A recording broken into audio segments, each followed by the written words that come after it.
A'udzubillahi minasyaitonir rajim. Bismillahirrahmanirrahim. Alhamdulillahilladzi a'adda al-jannata liman ittaba wa a'adda an-nara liman asa faman tawakkala 'alaihi kafa wa man fawwada amrahu ilaihi dabbahu wa hada.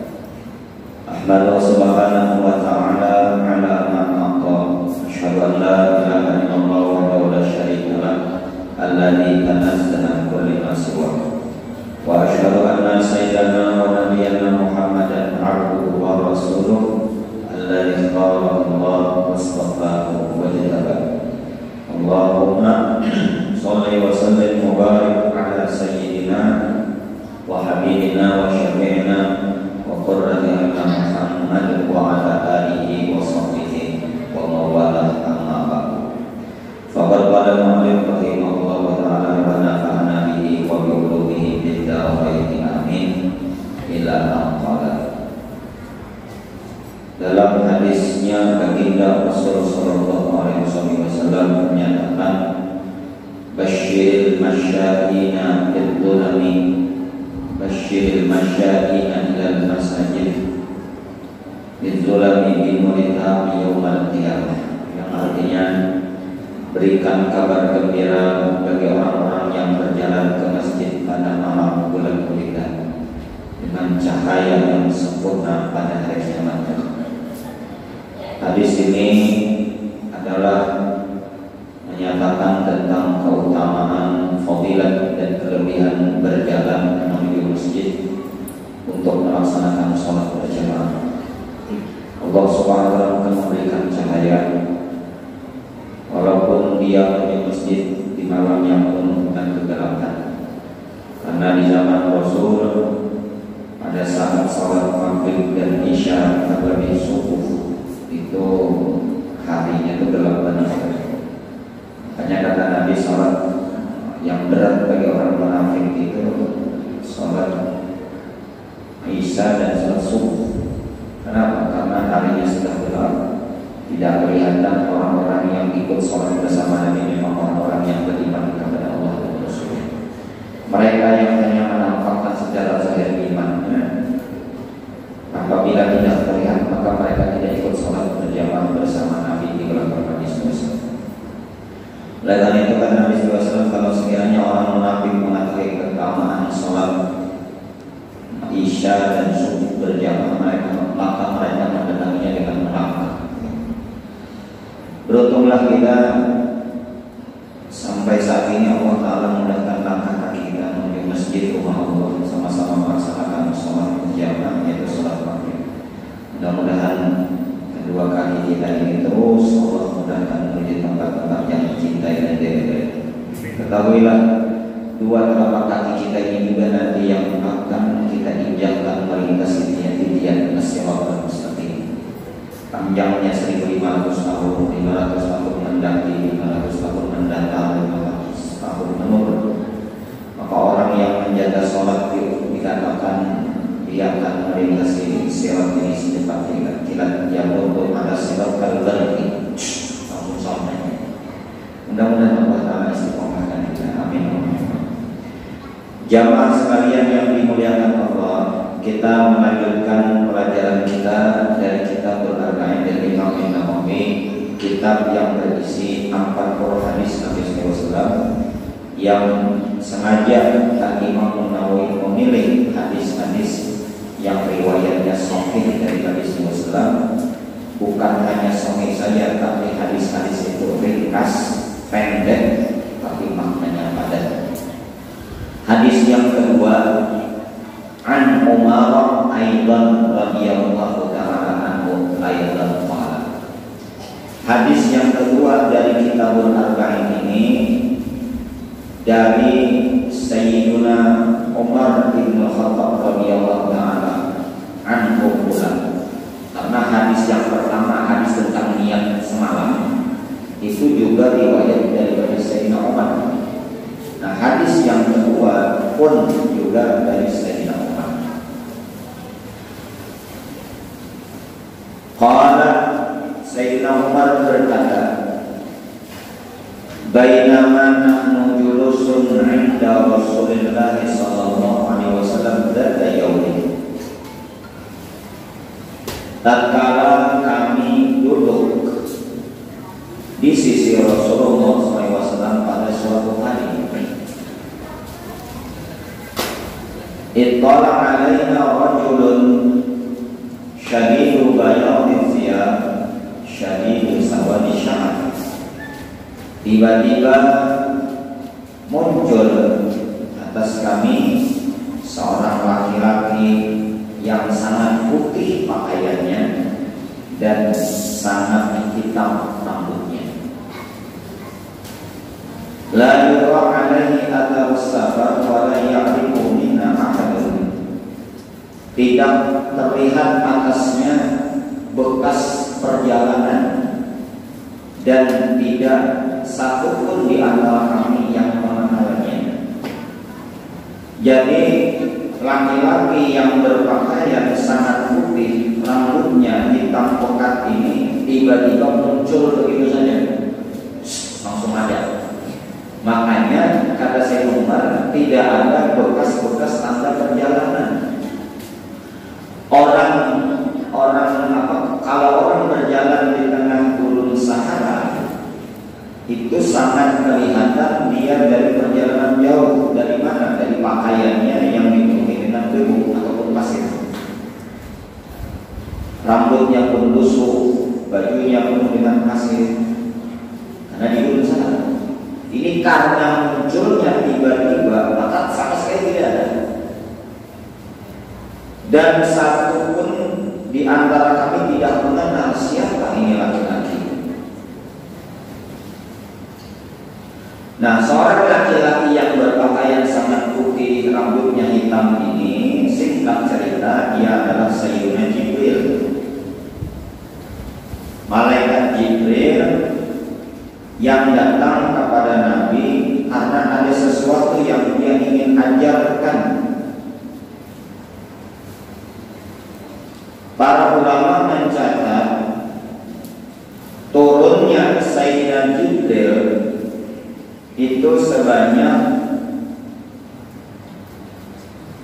24.000 kali. 24.000 kali Sayyidina Jibril turun.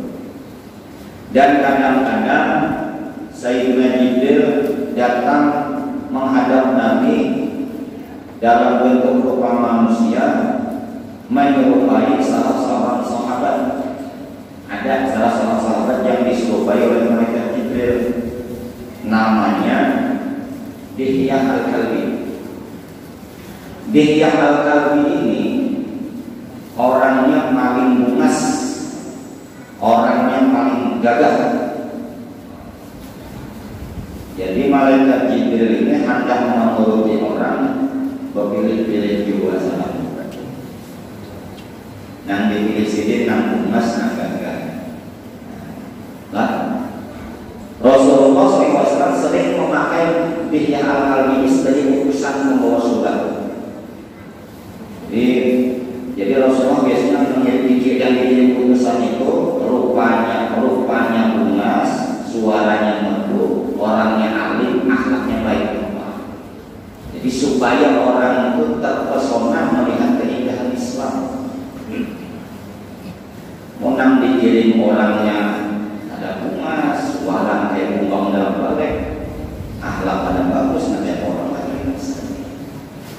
Sehingga para sahabat itu mereka bisa mengatakan kepada orang lain, "Kunu mislana, jadilah kalian seperti kami." Karena akhlak sahabat itu bagus banget. Muamalahnya bagus, kalau bertukar-tukar berjual beli bagus. Jadi orang itu nyaman guna kehidupan Islam. Mungkin kita sekarang pada awal mengajak orang lain masuk Islam, kunu mislana, jadilah kalian seperti kami. Jadi jauh orang di luar Islam nanti apa nih? Yang buang sembarangan, buang sampah sembarangan, kita orang Islam. Yang harus bercampur berkelahi, kita orang Islam.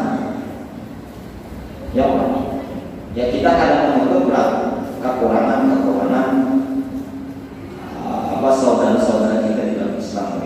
Nah, sahabat-sahabat Nabi mereka sungguh luar biasa. 1000 kali turun, yang paling rancak disurupai malaikat Jibril, seorang sahabat yang bernama Bihi al-Kalbi.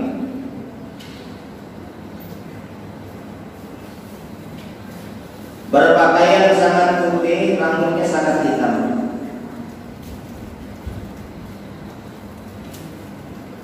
Jadi ringkasnya, Sayyidina Jibril yang dalam bentuk rupa manusia tadi datang menghadap Rasulullah yang hendak beliau ajarkan dari segi penampilan itu. Nabi ajarkan oleh malaikat Jibril dari segi penampilan zahir ini Nabi sampaikan. Pertama, berpakaian putih, bagus, rambut hitam, karena disunatkan. Di sini disebutkan wa maji'uhu fi tilkal hay'atil hasanati yadullu 'ala istihbabi tajammuli lil qadim 'ala al-fuqara'i wa li talibil ilmi wa mu'allimi. Datangnya malaikat Jibril dengan bentuk, dengan penampilan yang bagus tadi ini menunjukkan atas sunnahnya bagus-bagus penampilan menghadapi orang-orang besar. Rasulullah siapa yang lebih besar dari Rasulullah? Manusia yang paling dimuliakan Allah, manusia yang paling dicintai oleh Allah. Malaikat Jibril datang menghadap Rasulullah dengan berpakaian yang bagus. Jangankan menghadap Rasulullah, kita pun kalau misalnya menghadap seorang pejabat, ya orang pejabat dunia, pembesar dalam urusan dunia yang Allah berikan amanah, maka tentunya kita menjaga penampilan yang bagus, ada sembarangan. Apalagi menghadap Rasulullah SAW. Kalau hendak lebih ditingkatkan, apalagi ketika menghadap Allah, ketika kita melaksanakan sembahyang, maka disunahkan waktu kita sembahyang, pakailah pakaian yang mengikuti sunnah Rasulullah SAW.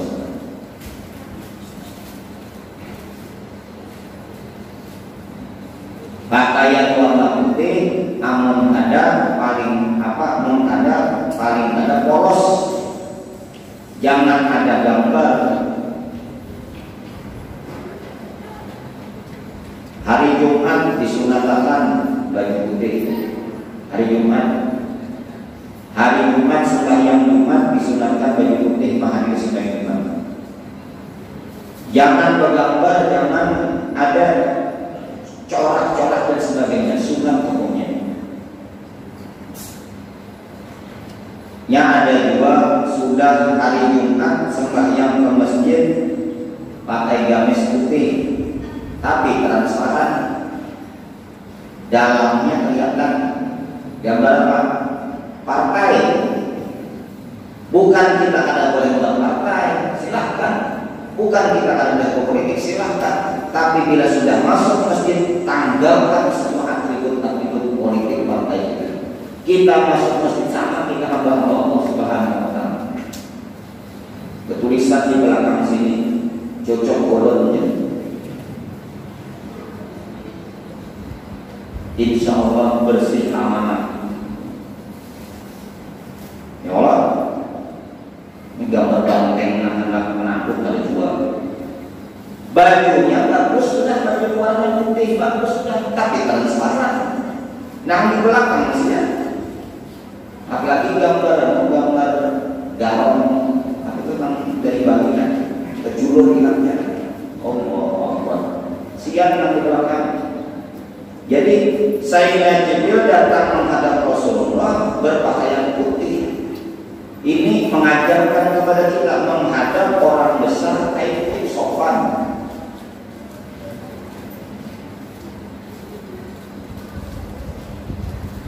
Wa nukila Ibnu Abdissalam annahu qala, dinukil dari Syekh Izzuddin Ibnu Abdissalam bahwasanya beliau pernah berkata, la ba'sa bi libasi syi'aril ulama, la ba'sa bi libasi syi'aril ulama alladziina yu'rafuna bihi. Jadi jadikan kada apa-apa dengan memakai pakaian tanda-tanda ulama yang memang tujuannya supaya dikenal orang. Jadi orang ini memang ulama, pakaian ulama itu apa? Jangan diartikan sombong, jangan diartikan ria, angkuh, menunjukkan keadaan. Ujar Syekh Izzuddin Ibnu Abi Salam. Karena tujuannya supaya dikenal. Beliau menceritakan, fa inni kuntu muhriman fa anqatu ala jama'atin muhrimina la ya'rifunani. Dulu di sini aku dalam keadaan berihram. Aku pernah mengingkari ada sekelompok orang yang dalam keadaan berihram. Jadi sama-sama berihram. Kan siapapun bila berpakaian ihram ini sama beratnya orang. Ulamanya, presidennya, pejabatnya, bila berpakaian ihram sama. Bagi laki-laki 2 lembar, 1 lembar pakai sarung, 1 lembar di atas pakai selimut atau selendang, sama sebenarnya. Sehingga ulama besar kayak apapun tidak ketahuan. Ada cirinya. Terlebih lagi jamaah yang sedang berihram waktu itu kadang mengenal dengan sosok Syekh Izzuddin Ibnu Abi Salam. Syekh Izzuddin Ibnu Abi Salam melihat mereka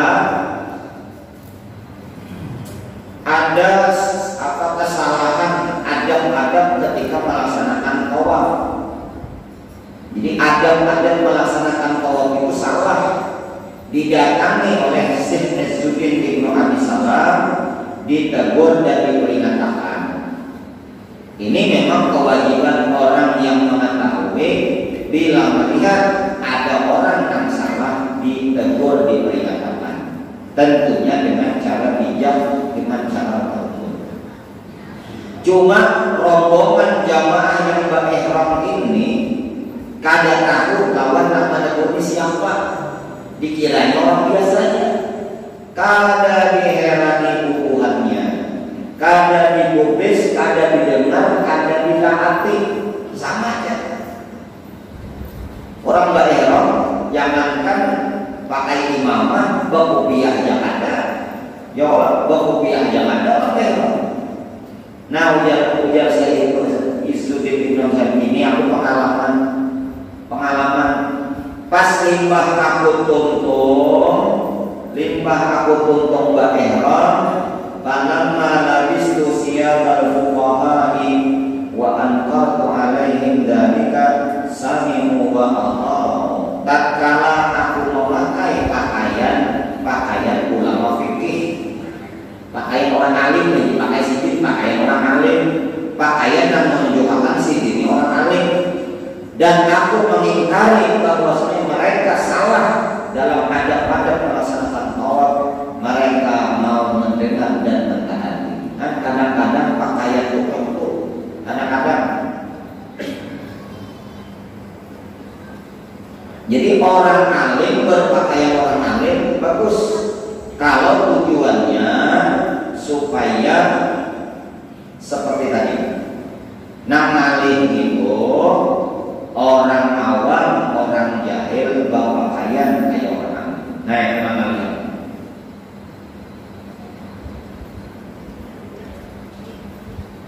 Beserban imamah kayak yang harus kumpul.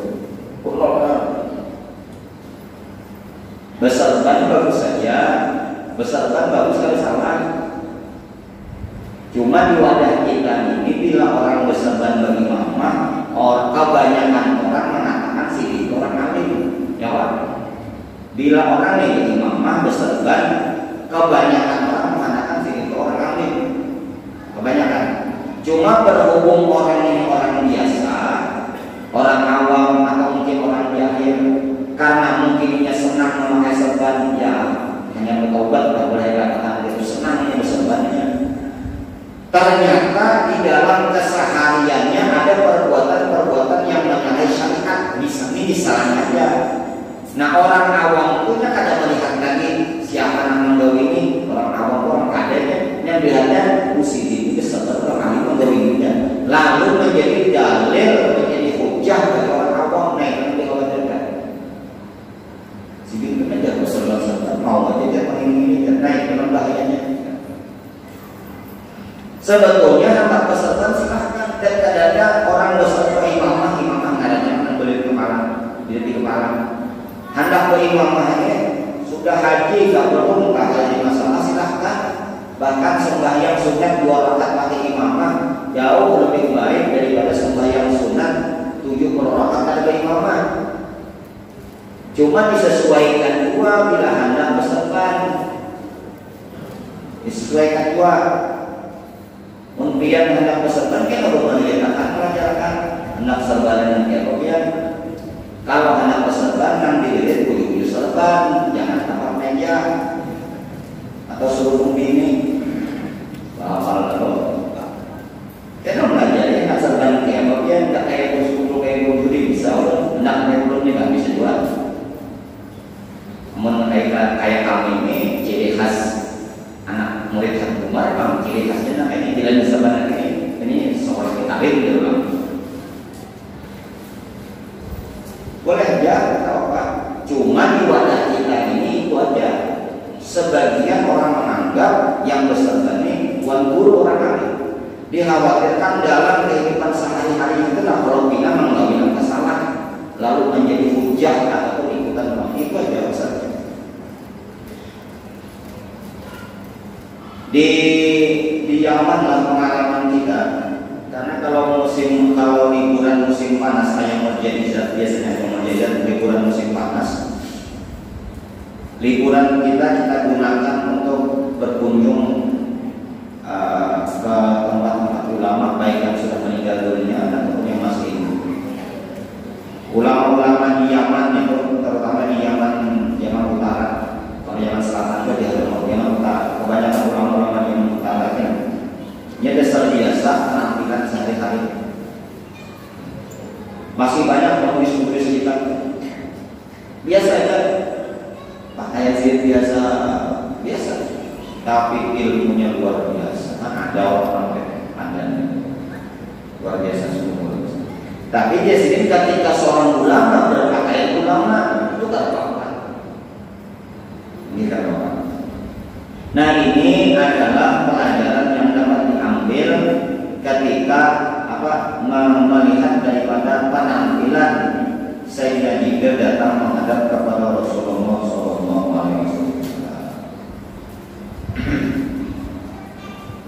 Fa'idha lam yasaha faqihun limistidalika kana lahu ajru li'annahu sababun limtisari amrillahi wal intihai amma nahanhu. Maka apabila seorang faqih, seorang ulama ahli fikih memakai seperti yang demikian adalah baginya pahala. Nah pahala justru adalah pahala. Li'annahu sababun limtisari amrillah, karena beliau menjadi sebab orang untuk mengikuti daripada perintah Allah. Kan salah ditegur karena Allah mendengar, karena dilihat orang penampilan biasa. Setelah berpenampilan ulama orang mendengar, maka menjadi sebab orang untuk taat kepada Allah Subhanahu wa taala. Ulun pernah juga pengalaman waktu haulan ngurus umur beberapa kali yang kita berulang. Di Sekumbota ada rumah di Pabon. Jadi bila haulan itu kami ke rumah sini. Sop sembahyang sampai di halaman rumah sini itu sopnya sop sembahyang. Pas menjelang sholat maghrib, kan orang kami sudah mampat sejadah. Kita ini melihat sop yang di muka halaman rumah kakak ipar itu putus dengan di depannya, putus jauh pada putusnya. Nah maka kita menagurkanlah karena merasa ini putus kan kasihannya kan datang para berjamaah putus, maka kita tegur. Yang kita tegur itu jangankan masih mendakarnya adanya, dari dakarnya ulun dari dakarnya, karena waktu itu kita beli kaos kan di rumah kita santai kan berlatihan kemudian kan dianggap buahnya kekanakannya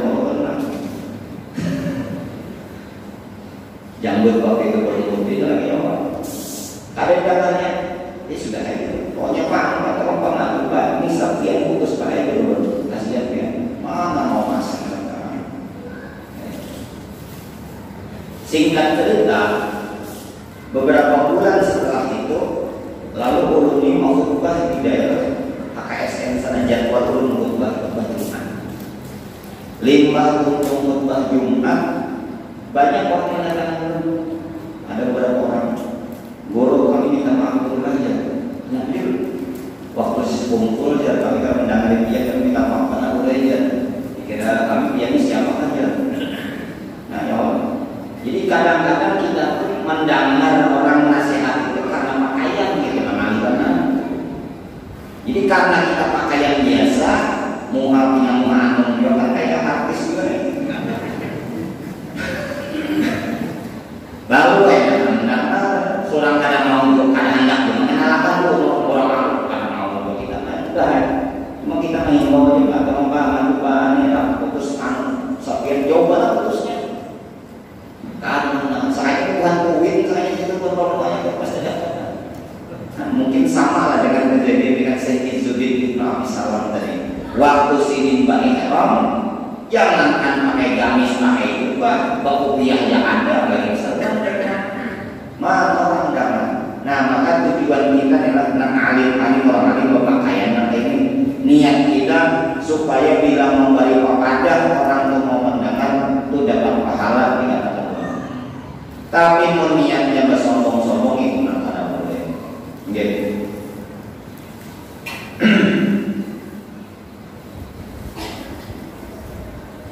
Kemudian Sayyidina Umar melanjutkan, tidak ada terlihat ke atasnya tanda-tanda bekas perjalanan dan tidak ada seorang pun di antara kami yang mengenalnya siapa laki-laki yang berpakaian serba putih, berpakaian sangat putih, rambutnya sangat hitam, tidak ada.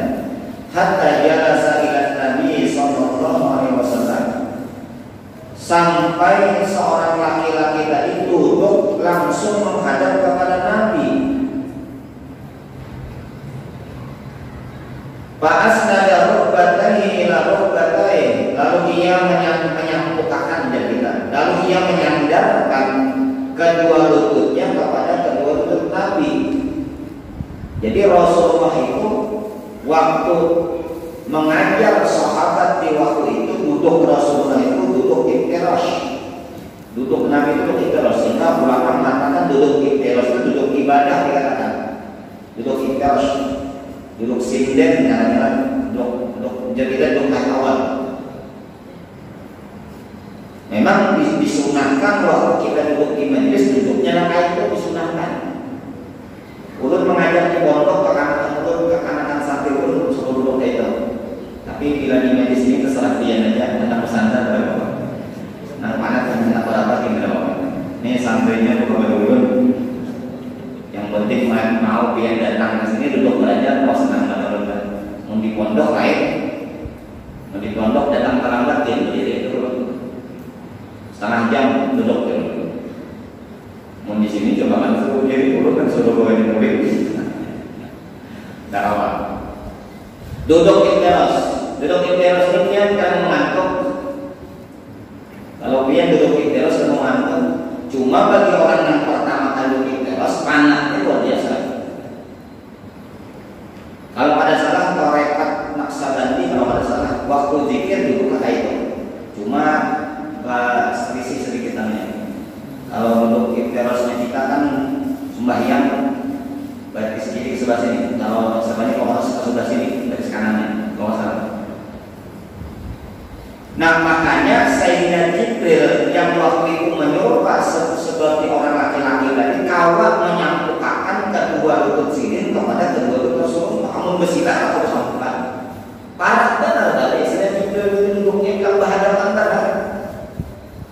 Berhadapan mana?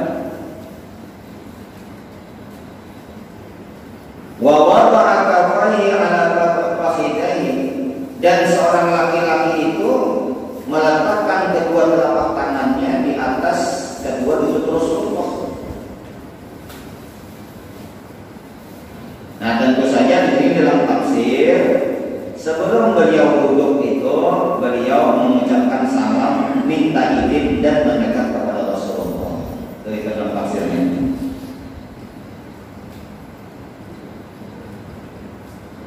Nah, ini pelajaran yang berikutnya yang dapat kita ambil. Wa inna ma fa'ala dzalika litanbihi 'ala annahu yanbaghi lis-sa'il 'adamul istihya'i inda su'al. Hanya saja malaikat Jibril tadi melakukan demikian adalah bagi peringatan atas seyogyanya bagi orang yang bertanya itu harusan sopan ketika hendak bertakwa. Jadi kan Jibril ini datang banyak mengajarkan ilmu. Pertama tadi dalam adab berpakaian, menghadap orang besar. Kemudian duduk langsung menghadap, ini menunjukkan hendak bertakwa masalah hukum agama harusan sopan. Makhluk itu ada dua, ada makhluk yang terpuji, ada makhluk yang tercela. Makhluk yang terpuji, makhluk berbuat maksiat, berbuat dosa. Anda berbuat dosa, sopan apa nih? Rupanya ketahuan orang. Anda berbuat maksiat, sopan apa nih? Dilihat apa? Nah, ini makhluk yang terpuji. Makhluk yang tercela, makhluk bertanya ilmu hukum. Kada tahu kan dia harus suka apa aja. Enak kan ketahuan kan udah kumpulan itu. Nah, ini makhluk yang tercela nih. Cuma dalam bertanya ini ada dua seninya. Kalau kita menanyakan tentang keadaan seseorang, maka kita tidak boleh menyebutkan nama orangnya. Kita sebutkanlah inisialnya saja. Tidak boleh kita menyebutkan orangnya. Maka bila kita menyebut orangnya, berarti kita menghibah. Di titik-titik lah kita melihatlah nyaman banget. Curhat dong. Iya dong. Kenapa? Begini mah. Saya ini punya suami. Suami saya ini suaminya seorang yang dihibahnya. Siapa namanya? Seluruh masyarakat Indonesia yang menyaksikan acara itu. Allah. Mestinya mencagar menjawab pertanyaan itu diberikanlah, diluruskan gitu. Nah, beda dengan guru kami bila ditampung orang lagi itu langsung dicegat sini. Insya Allah laki dia orang baik. Nah, itu sini. Insya Allah laki dia orang baik. Kalau hendak bertakut masalah rumah tangga, walaupun itu kisah rumah tangga seorang, maka diumpamakan ulu divisi kawan. Dinya pengambil harus kalau dirinya. Maka itu pertanyaannya. Walaupun pertanyaan tentang tangga rumah tangga seorang. Jadi dalam bertanya ada seninya. Orang bertanya ada mesti orang itu kada tahu. Kadang-kadang orang bertanya memberitahu kepada yang belum tahu. Sebab bila ia seorang yang memberitahu, yang kada tahu bisa tersinggung. Siapa kadang kamu dia bisa mana juga. Nah, karena dianggapnya inya itu sama aja levelnya lawannya, sama aja. Lalu dengan media lewat seorang ustaz kah, guru kah, ulun bertakun, padahal ibarat main trombol itu kasih itu cuma kanannya kasih itu kan, nah itu katanya. Alhamdulillah. Nah, wanita Ansar kata Nabi sebaik-baik wanita di dunia. Mereka punya sifat malu yang tebal karena keimanan mereka kepada Allah. Sopan paling terdepan baginya di dunia wanita Ansar. Termasuk wanita-wanita karim itu beromong sopannya luar biasa. Tapi sifat malu pada wanita Ansar itu kata Nabi tidak menghalangi mereka untuk memakai hukum agama. Nah, itu. Kalau di wadah kita sopannya itu terbalik. Anak pengantin ada jadi sopan punya. Kenapa? Ada misi baju bagus. Nah, sopannya ada jadi pengantin. Tapi darahnya misalnya terus-menerus keluar, kan takutnya hukumnya apa darahnya? Jadi keluarganya pada menyarankan terkabut sama Ustaz. Wih bapak, berapa darah ini dia? Sopan aku dia. Nah, ini sopan yang ada wujud. Kalau kita menanyakan hukum agama kan ini masalah. Dulu di zaman Nabi sampai ada yang menakutkan ya Rasulullah wujudkah bila seorang laki-laki mendatangi istrinya jalan belakang anaknya nanti akan jadi juling. Bertakunnya Nabi. Sampai ada seorang wanita, ya Rasulullah, apabila bersih dari haid bagaimana cara membersihkannya? Kan terlalu privasi banget pertanyaannya. Cuma menyangkut masalah hukum agama, kan itu masalah. Lalu Rasulullah menjelaskan, kata Nabi, ambil kapas atau apa pembersih, kemudian dibersihkan itunya, nanti baru mandi. Seorang wanita ini pulang menyambor badan. Nah kayak apa ya Rasulullah membersihkannya? Dan Nabi ambil kapas, kasih minyak pembersih, kemudian dibersihkan. Yang mana yang harus dibersihkan? Nabi tidak mau menyebutkan secara langsung bagian-bagian itu, tidak mau Nabi, karena Rasulullah orang yang paling malu. Karena kayak orang banyak yang menyebut benda-benda seperti itu langsung aja tersebut. Nabi tidak mau. Maka Sayyidah Aisyah menarik tangan wanita tadi masuk ke dalam rumah. Sini kita sama-sama opinian, jangan dijelaskan. Tapi yang perlu kita garis bawahi, pertanyaan seorang wanita tadi tidak malu menanyakan hukum itu di hadapan Rasulullah. Menurut pilihan kita bisa ada ketakuni masalah itu di hadapan seorang guru. Bujurkah ya Rasulullah seorang suami mendatangi istrinya yang lewat belakang anaknya kan juling? Lewat belakang ini maksudnya lah, lewat belakang ini lelakiannya di belakang, ini bininya di belakang. Cuma kan itunya jalan mukanya masuk aja. Kalau perlu ditafsir iman, amun jawab belakang itu nyata tidak boleh.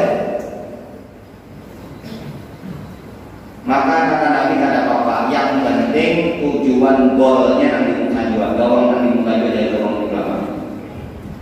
Nah pertanyaannya itu nanti sensitif kan apa? Pribadi kan apa? Nah ini yang pertama, apa yang pelajaran yang kita ambil. Jadi kita bila ada hal yang kada tahu, kada salahnya kita bertakun. Ya tentunya dengan ada seninya tadi lah pertanyaan-pertanyaan. Kemudian yang menjawab pun mesti harus memaklumi dari yang bertakun. Ya, kadang-kadang kan yang bertakun ini jadi yang bertakun harus dengan menghormat, dengan penuh adab bertakun gitu. Nah kayak di majelis kita ini kan pas benar tinggal tuntung hanya ada pertanyaan. Kadang-kadang di majelis lain itu waktu kita tengah-tengah menjelaskan ada namanya lain, gue bertakut ya sebetulnya ini kurang pas maksudnya. Cuma karena menyalani orang tua ya belum bumi ya kan. Belum waktu untuk bertakut masih kita menjelaskan bertakut kan. Nah bagi yang bertanya kata ulama hendaknya penuh dengan adab dan penghormatan kepada gurunya. Yang ditanya, yang menjawab, yang ditanya harus memaklumi kalau ada hal-hal yang tidak berkenan, mungkin kata-katanya atau perbuatan manapun wajar. Jangan takut tahu, gitulah. Kemudian Sayyidina Umar pun melanjutkan ceritanya, hadisnya riwayatnya. Kata Sayyidina Umar, wa qala ya Muhammad. Kata Sayyidina Umar, seorang laki-laki tadi pun berkata, wahai Muhammad, ya Muhammad, wahai Muhammad. Di sini beliau memanggil Rasulullah dengan nama sebutan nama langsung, wahai Muhammad. Ada beberapa pelajaran lagi yang perlu kita ambil. Yang pertama, waktu memanggil nama Rasulullah dengan nama langsung hukumnya haram. Yang diharamkan itu siapa? Nah, yang diharamkan itu kita manusia. Karena manusia dan jin itu yang kena beban taklif. Sedangkan malaikat ada. Ini alasan pertama. Alasan yang kedua, beliau memanggil nama Rasulullah dengan sebutan langsung yang Muhammad karena belum ada syariat tentang larangan memanggil nama Nabi dengan nama langsung. Ini alasan kedua, alasan yang ketiga, supaya mengelabui para sahabat waktu itu. Kalau laki-laki ini datang menghadap Rasulullah memanggil, ya Rasulullah, tuh bukan sahabat curiga ya, ini bisa malaikat ya. Dengan beliau memanggil nama Rasul dengan nama langsung, maka para sahabat waktu itu tidak sadar ini mereka. Mereka menganggapnya Arab Badui yang kada tahu adab untuk dipengerti, kada tahu tentang akhlak peraturan, kada tahu. Nabi dipanggil nama Muhammad. Kalau kita kada boleh, kita harus beradab dengan Rasulullah. Bila menyebut nama Nabi, sisipkanlah Sayyidina, penghulu kami, pemimpin kami. Tapi Ustaz, Rasulullah mengajarkan salawat kada berbuat Sayyidina. Bujur. Dalam riwayat, sahabat bertanya, ya Rasulullah, bagaimana bersalawat kepadamu? Maka Rasulullah mengajarkan salawat Ibrahimiyah, salawat yang kita baca waktu tasyahud. Allahumma sholli ala Muhammad wa ala ali Muhammad kama shallaita ala Ibrahim wa ala ali Ibrahim dan seterusnya. Tapi apakah salah kita bersalawat kepada Sayyidina? Tentu ada salah. Karena menyisipkan sebelum nama Nabi Sayyidina itu bagian dari adab kita kepada Rasulullah. Kita tinggalkan pembahasan memanggil nama Nabi dulu. Sekarang sesama kita ya, sesama kita.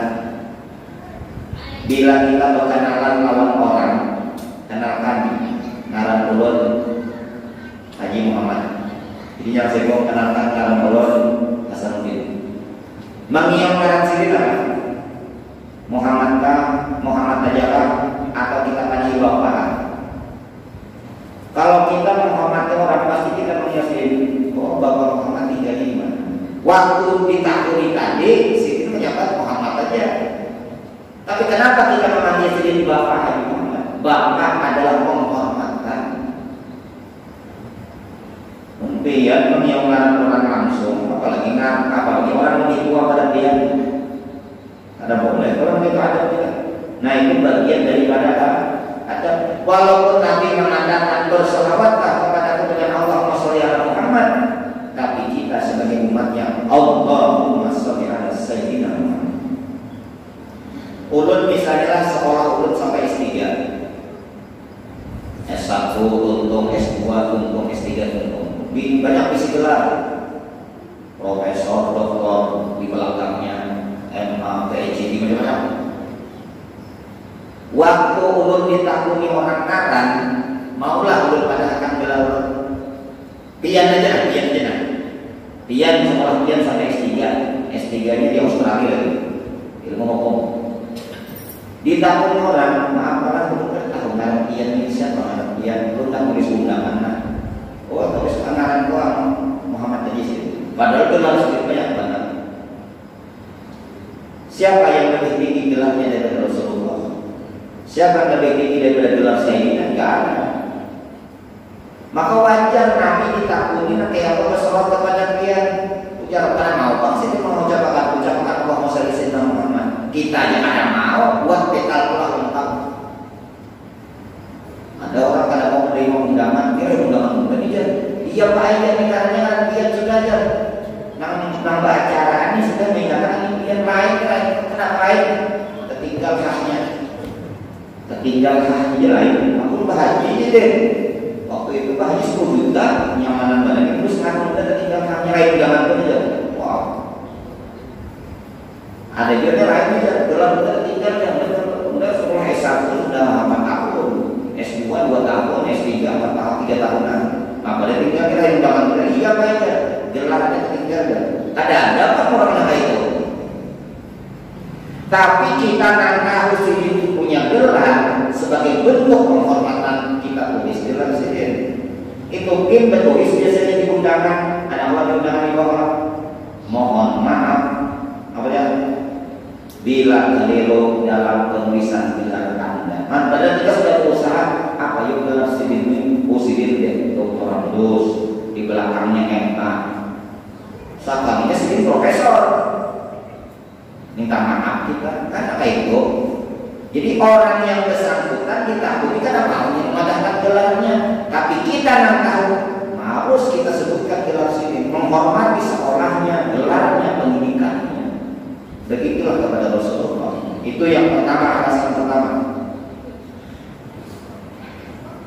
Alasan yang kedua, dikatakan ulama, kenapa kita ketika menyebut nama Nabi pakai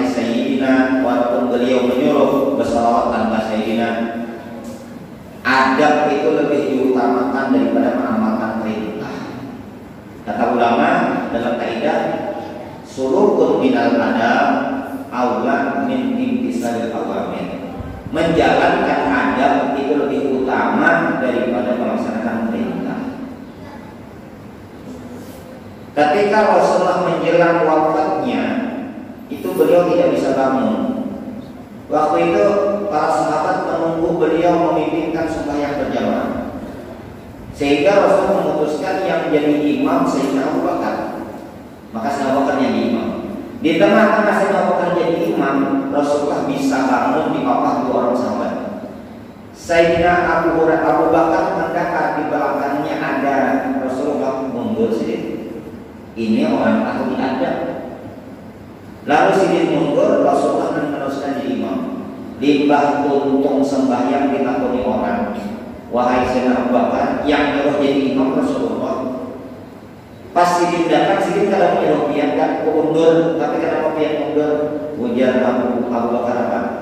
Tidak pantas Abu Quhafah berdiri di depan sedangkan Rasulullah ada di belakang. Itu bagian dari adab. Nabi menyuruh sidin jadi imam, tapi adabnya ketika Nabi di belakang sidin mundur. Menjalankan adab lebih utama dari menjalankan perintah. Hendak nyaman menurut logika mana ya? Hendak nyaman. Misalnya kita ini orang Jawa, tinggal lama sudah di Banjarmasin, beberapa puluh tahun. Singkat cerita, orang tua kita menelpon hendak ke Banjar, perjalanan melihat cucunya. Nah, aku disini hendak ke Banjarmasin, hari sekian, tanggal sekian, jam penerbangan insya Allah tiba di Banjarmasin sekian. Tahu dia sudah, tapi situ pesan, tolonglah izin. Kalau usah dijemput mungkin aku bisa dia mendatangi mereka. Jadi sampai harinya, jadi jangan ini anu kaya jemputi apa pian dan datang. Kau usah jemput ya, kenapa? Cikit juga menyuruh kita. Bagus kan?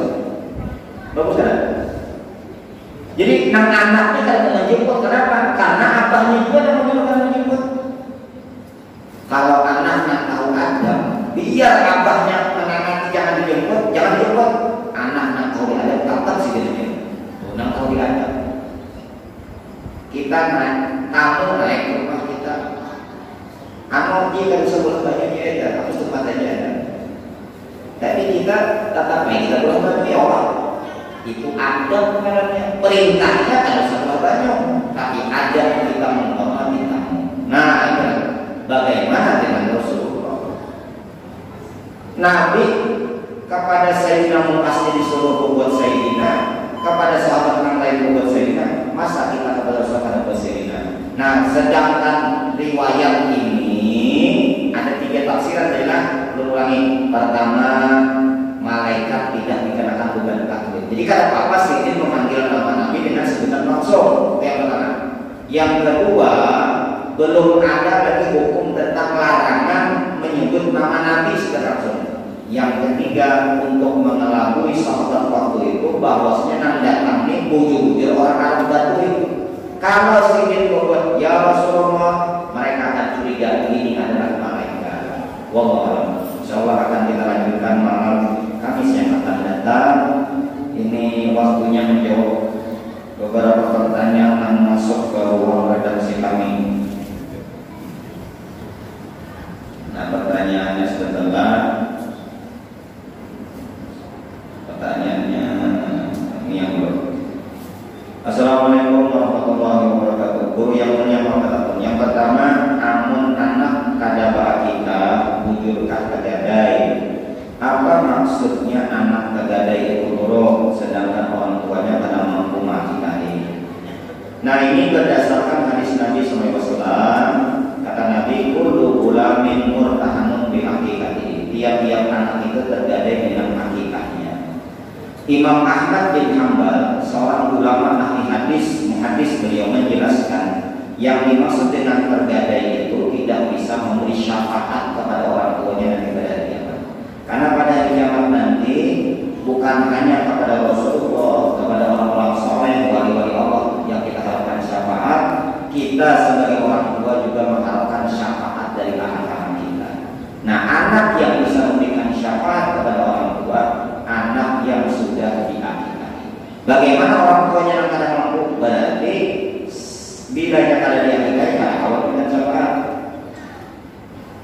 Nah nanti, tapi kan dalam pelaksanaan akikah, kalau misalnya anak tadi sudah balik, orang tuanya tetap tidak mampu melaksanakan akikahnya, maka si anak tadi bisa melaksanakan akikah untuk dirinya sendiri. Berarti karena di akad tetap si anak tadi bisa memberikan sama orang tuanya. Nah ngaran gadai itu kan ini kita berisi sepeda motor milik kita, cuma kita gadaikan. Gadai itu apa? Jaminan lah, kita jaminkan, kita gadaikan.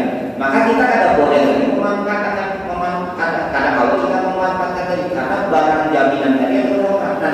Jadi anak itu memang statusnya nasab kita. Cuma karenanya tergadai, seakan-akan kita tidak dapat manfaat darinya. Karena dari itu. Dua, dalam seekor sapi kurban ada di antaranya akikah. Bolehkah? Ya, itu pertanyaannya. Kemudian kayak apa niatnya dan kayak apa juga niat orang menerimanya. Nah dalam satu ekor sapi itu kan boleh untuk 7 orang atau kurang ada 7. Jadi sekong onta, sekong sapi untuk 7 orang atau kurang ada 7. Ada apa? Seekor aja, berkorban. Seekor sapi kan? Nah, kemudian satu ekor sapi untuk 7 orang itu bukan hanya 7 orang dengan niat yang sama, 7 orang dengan niat yang beda pun boleh.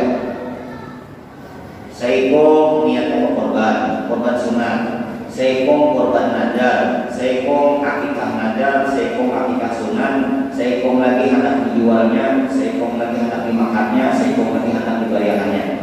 7 niatnya boleh. Kadang mesti niat kesal, korban beratan, akikah beratan, dia bercampur-campur niatnya boleh. Atau kayak ini satu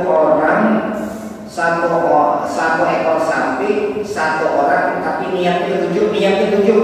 Jadi bukan hanya 7 orang, 1 orang niatnya 7.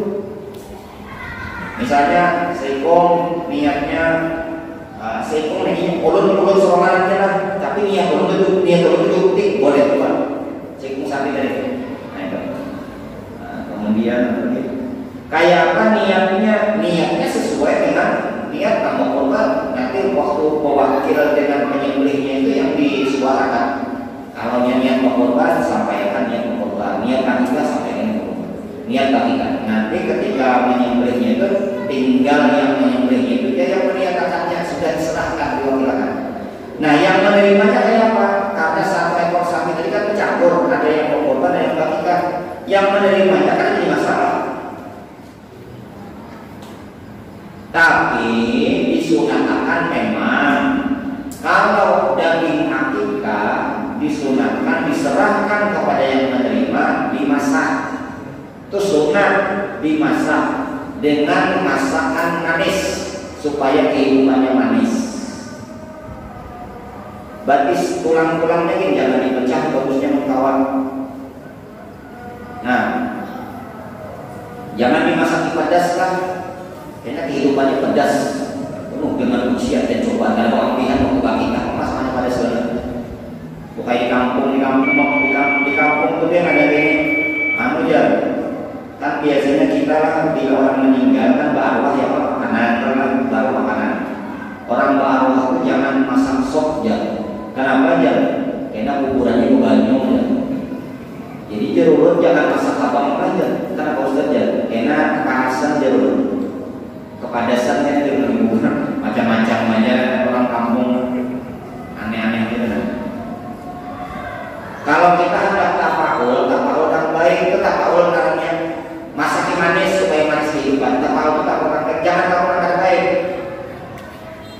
Gugur gambar di sana di rumah, jangan sini tabrakan. Nah ini tafaul yang baik jangan nggak boleh. Tafaul itu tafaul yang baik. Nah, gugur bisa gambar sedikit pecah kacanya, bisa dapat terjadi yang banyak. Soalnya kayak itu bagus. Itu kenapa? Itu bila tafaul yang baik itu memang dilarang Nabi. Nah, sedangkan daging kurban itu diwajibkan menyerahkannya mentah. Nah itu bedanya. Kada boleh daging kurban dimasak menjadi korban oleh. Kalau akikah hanya disunatkan dimasak, artinya bila diserahkan dalam keadaan kita kan apa? Ini kan jadi masalah. Biar situ tercampur dengan akikah atau korban diserahkan kita ada apa-apa, ada masalah. Ada apa-apa. Yang ngalih itu dimasak berataan, sedangkan istilah atau korban naik kan boleh. Kemudian pertanyaan berikutnya,